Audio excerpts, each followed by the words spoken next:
Thank you, Pastor Ronald. Gandang hapon po sa ating lahat. Magandang hapon po. Kasi naman parang inaantok na kayo. Nagsisimula pa lang tayo, parang medyo tahimik na kayo. So alam ko, meron mga hindi natulog kahapon. Kausap ko sila kanina at sabi ko sa kanila, huwag kayong mag-alala kasi bibigyan ko kayo ng pahintulot na matulog. Opo, bibigyan ko sila ng pahintulot na matulog. Excuse po sila. Kaya kung kayo po, katabi niyo po sila, huwag niyo po silang i-istorbuhin, nakakahiya naman sa kanila. No? Kaya sana po ay lalo tayong maging, sabi nga ay gising. Ano po? Pwede ba yung yung sabi ng iba, nakapikit ako pero gising naman ang diwa ko eh. No? Para mahirap yun, nakapikit ka pero gising yung diwa mo. So, ako po si Pastor Julio Flores Jr. Ano po, sa Pasig po ako nagpapastor. At ako po ang pakalawang pinakamagandang lalaki na speaker. Kanina si Pastor Birol. Ano po, at kami po nila Pastor Ronald at saka po yung isa natin kasamang pastor ay talaga namang tuwang-tuwa kasi ang pogi-pogi namin sa inyong harapan. Pogi-pogi talaga namin. So, kaya lang, nung dumating si Pastor Rodel, nagulat kami kasi bigla kami ng liit. Bigla po kami, sabi nga ni Pastor Birol kanina, sabi niya, bigla kami ng itim lang. Mistiso yung dumating eh. Mistiso yung dumating na talaga namang artistahin pa. Ano? Eh, kami feeling na artista lang naman eh. So, anyway, ngayon po mga hapong ito, nirequest ko po talaga kay Pastor Rodel na maging hapon kasi ito pong house church planting o kung tawagin din po ito sa atin ay house church discipleship. So, sa atin po kasi ngayon, sa ating bansa sa Pilipinas, especially yung pong mga nasa probinsya, napakarami po ngayong mga nabubong gawain na wala po sila sa tinatawag po natin mga iglesia, mga church. Yung mga main church po nila. At karamihan po ng mga nabubuhay kasi napakadami rin po ngayon ang mga tao, mga kababayan po natin na talaga nagbubukas ng loob para tumanggap at kumilala sa Panginoon. Kaya kung sila po ay nandoon sa mga iba-ibang lugar, lalo na po sa probinsya pinag-usapan natin, medyo yung tinatawag po natin transportation, yung accessibility, ay hindi po ganun kadali. Kaya po yung DCPI, ito po ay isa sa track na ino-offer po ng Dynamic Church Planting International. At ito po ay isa lang sa maraming tracks na ino-offer nila para po lalo po matulungan ang mga simbahan o mga iglesia para lalo po sila maging epektibo when it comes to harvesting. Yung tinatawag po natin pag-ani ng mga kaluluwa na dapat natin madala sa pangalan ng Panginoon. Kaya nga po yung setting nito, maaaring isipin nyo dito sa Hong Kong, ay hindi naman siya ganito kaswak. Pero when we talk about church planting, we're talking about winning soul. Pagka pinag-uusapan po natin yung pagtatalim ng mga iglesia o simbahan sa iba-ibang lugar, hindi kagad pinag-uusapan dito yung gusali. Hindi kagad pinag-uusapan dito yung mission house. Hindi kagad pinag-uusapan dito saan ba yung church nyo. Ang pinag-uusapan dito ay kaluluwa muna na dadalhin natin sa simbahan.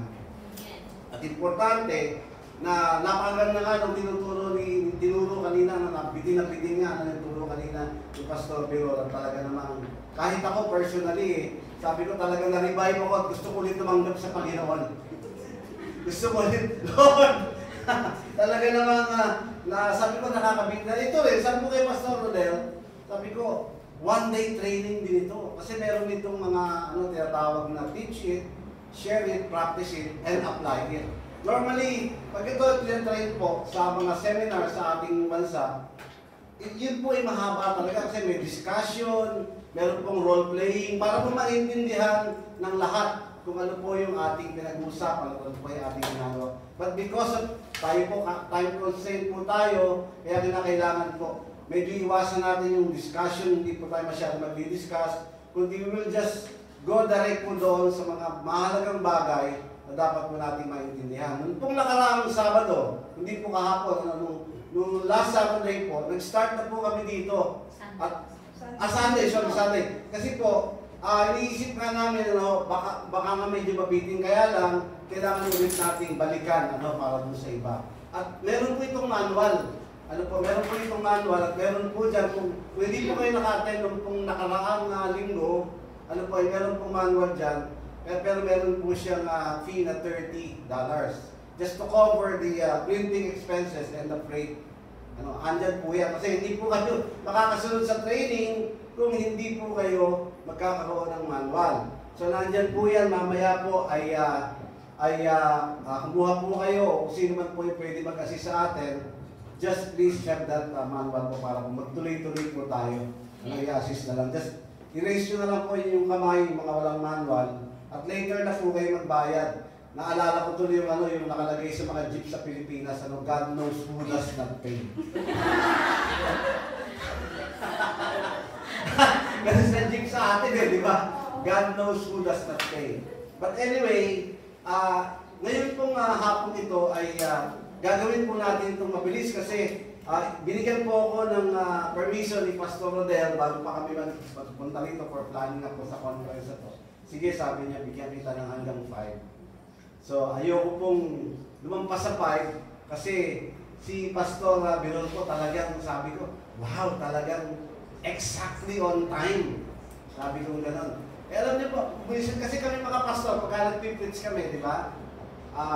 Isa sumusobra talaga kami dahil sa pag-ibig namin na talagang meron pa kayong matutuhan, meron pa kayong malaman. Kaya nga sabi ko, minsan yung ibang mga reklamo pagka sumusobra na yung mga pastor sa oras. Sabi ko, binibigyan niyo ba kami ng overtime pay? But hindi po, just for the love of yung pong talagang we want to impart sa inyo pong buhay at kayo po talaga ay kapagpala. So, siguro po, ngayon pong hapon ito ay marami tayong matututuhan, although na hindi po ito yung malalim. Kasi soul winning lang naman ito, yung mga pamamaraan na pwede po nating magawa para po maging mabunga po tayo dito habang tayo po nasa Hong Kong. Kanina po, we're talking about conquering, ano, o yung pong kailangan, meron tayo talaga, ano yung napag-aralan natin kanina? Oh? Call to conquer. At napakaganda po ng mga binanggit talaga ni Pastor. Pero huwag natin kakalimutan, mga kapatid, na isa sa pinakamahalagang bagay na dapat natin gawin is call to conquer yung mga souls sa Hong Kong. Isa po ito sa ating pinakamahalagang mandato bilang mga mananampalataya. And sabihin natin, di ba, nung tayo pumunta sa Hong Kong, na-conquer na natin yung poverty. Di ba? Medyo umangat na tayo, medyo pinagpala na tayo ng Panginoon at yung iba ay tuloy-tuloy na binibless ng Lord. So marami na kayong, sabi nga, ay napagtagumpayan sa inyong buhay nang kayo ay pumunta rito. Pero it's not just about, hindi lang ito sa mga bagay na material, hindi lang ito sa mga bagay na talagang masasabi natin na makikita ng mga kababayan natin, na mag-anak niyo, pamilya niyo, na talagang kayo pinagpala na ng Panginoon. Pero isa sa pinakamahalagang bagay, pagka nandito tayo sa Hong Kong, is we can conquer souls for the Lord. Yun yung isa nating mahalagang bagay na dapat ilagay sa puso natin. Kaya nga kanina yung pinaawit natin, di ba, Lord, make me a servant. And Joshua is a servant. Bago po siya ginamit ng Panginoon, PH po siya, nino? Ni Moses. Siya yung alalay. Kung tawagin sa atin sa Pilipinas ay dakilang julalay. Julalay lang siya. Pero siya po talaga ay napaka-faithful. Talagang nandun siya, lahat po ng inuutos sa kanya, lahat ng pinagagawa sa kanya, ng lingkod ng Diyos, ay talaga namang ginagampanan niya. Hanggang dumating nga yung pagkakataon na natapos na yung yugto ng buhay ni Moses at kailangan na siyang gamitin ng ating Panginoon. So ganun din tayo lahat. Di ba? Alam po natin dito, servant tayo at madaling isipin, madaling unawain kung ano ibig sabihin ng servant.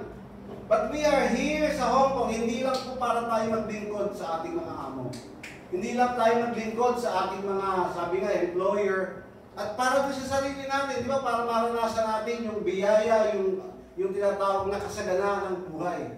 Kahit na gaano ka kasagana, kahit gaano sabihin natin na ikaw ay umasenso mga tangyong buhay, nung ikaw nagtrabaho sa Hong Kong, at ikaw ay naging Kristiyano pero wala ka namang nadalang kaluluwa, napakaraming Pilipina rito, napakaraming Pinoy sa Hong Kong. At kung tatanungin ko kayo ngayong hapon, ilan na nadala nyo sa Panginoon?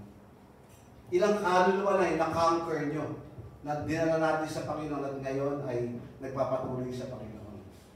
Yung iba rito, di ba, 5 years, 10 years, yung iba rito ay matagal na talagang nasa Hong Kong. Yun yung kumari ko na nag-for good na, halos sinabot na siya dito ng 40 years. Dinaya pa yung edad niya. Nung siya pumunta rito, batang-bata.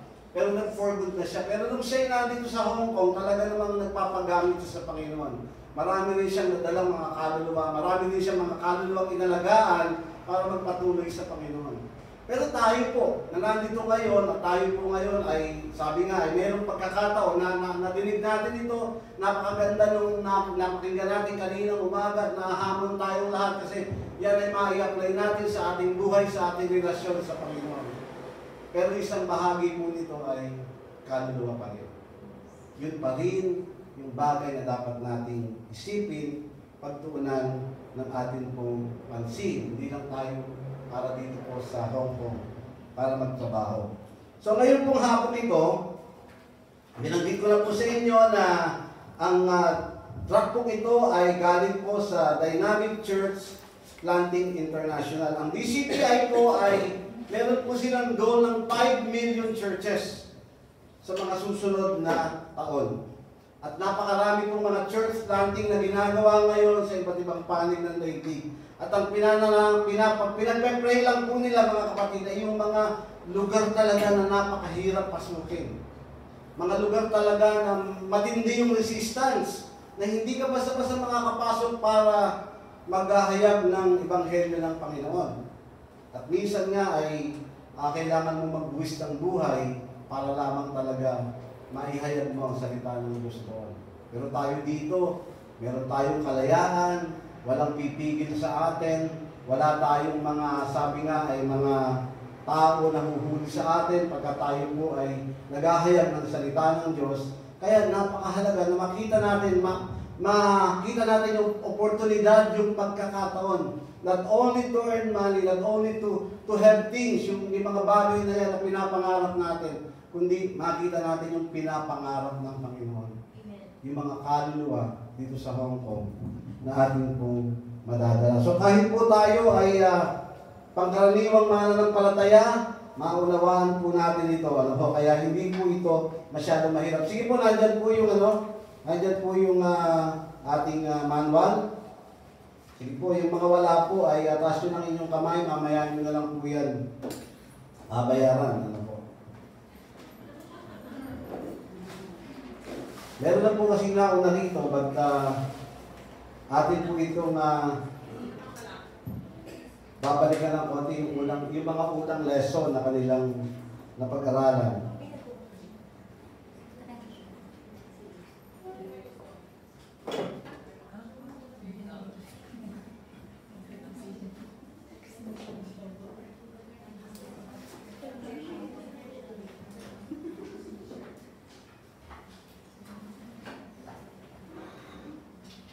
Okay po.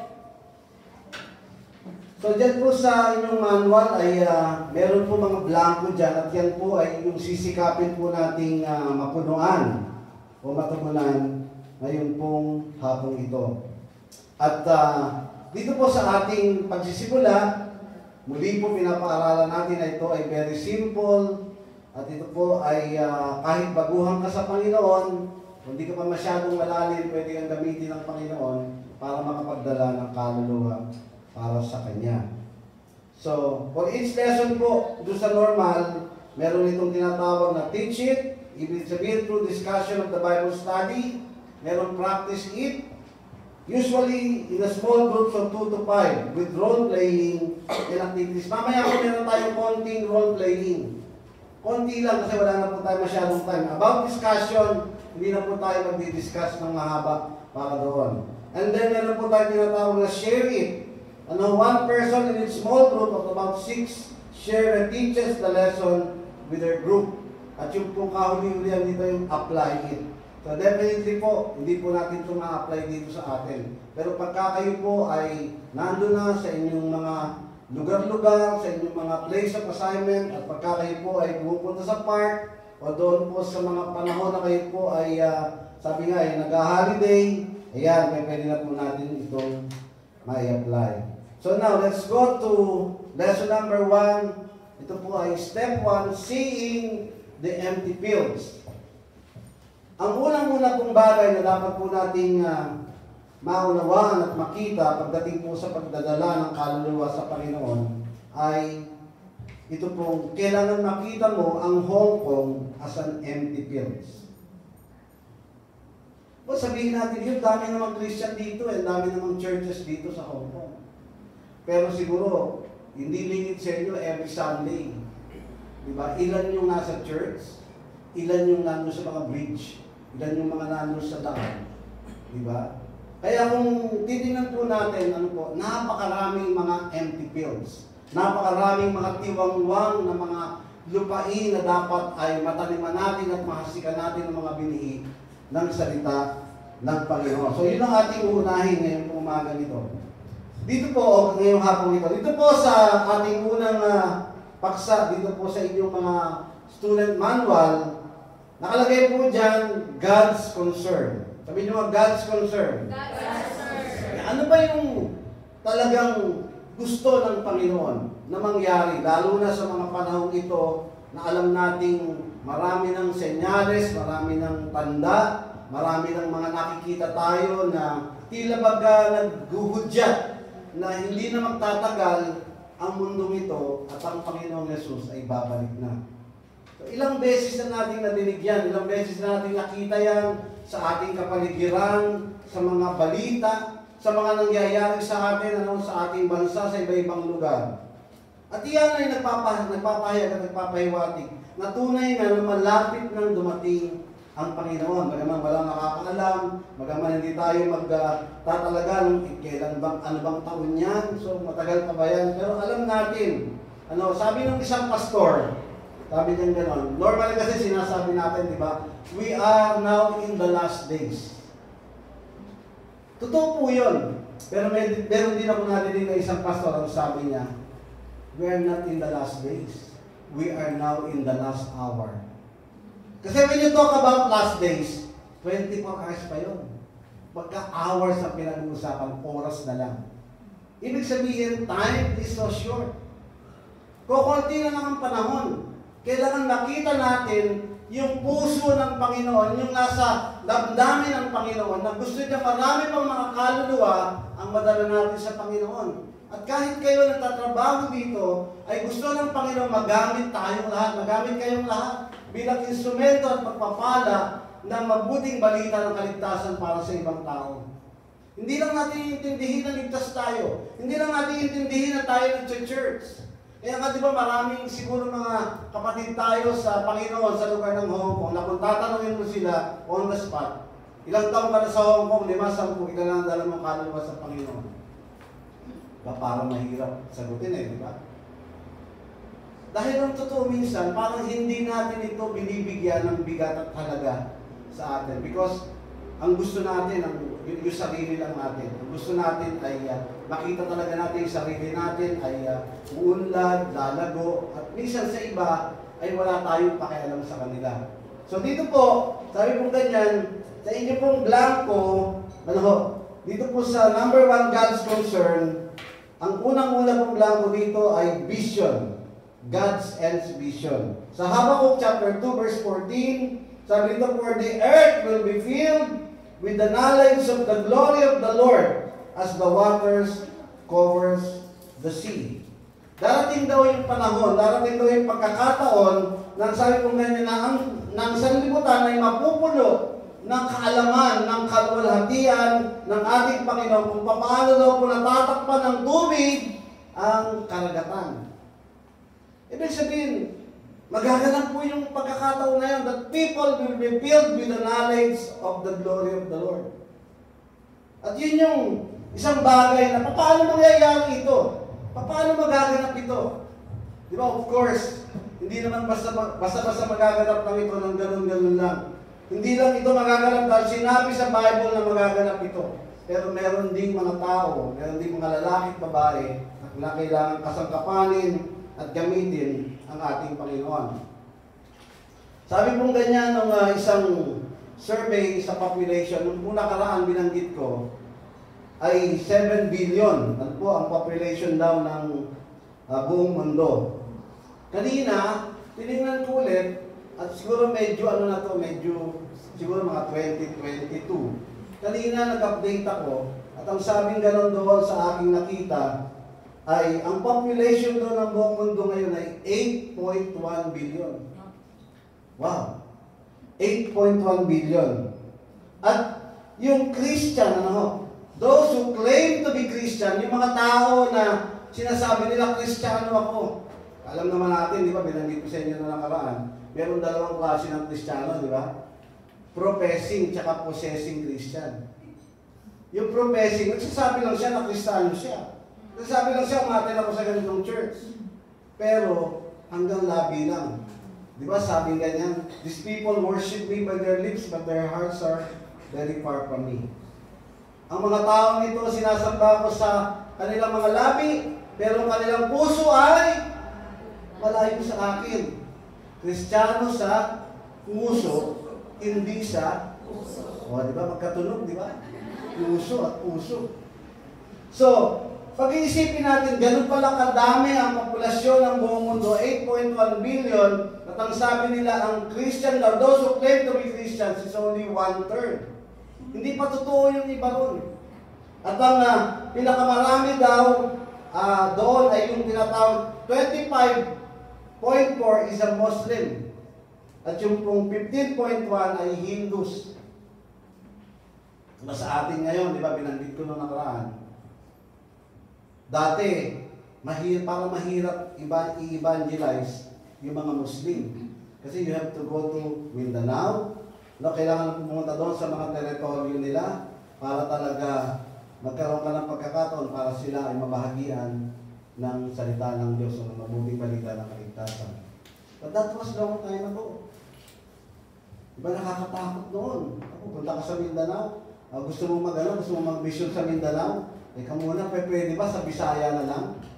Kasi alam natin, when we mention Mindanao, magulo yung lugar na to. Hindi basta-basta ganun magpagamit sa Panginoon sa lugar ng Mindanao. Pero, yun nga po, di ba? Ngayon, sa panahon natin ngayon, nasa na mga Muslim? Nasa na Muslim? Nasa Mindanao pa ba yung karamihan ng mga Muslim? They are scattered. Ano po? Sa mga city. Nasa mga syudad sila sa amin sa Pasig. Ano po? Karamihan ng mga Muslim ay nasa palengke.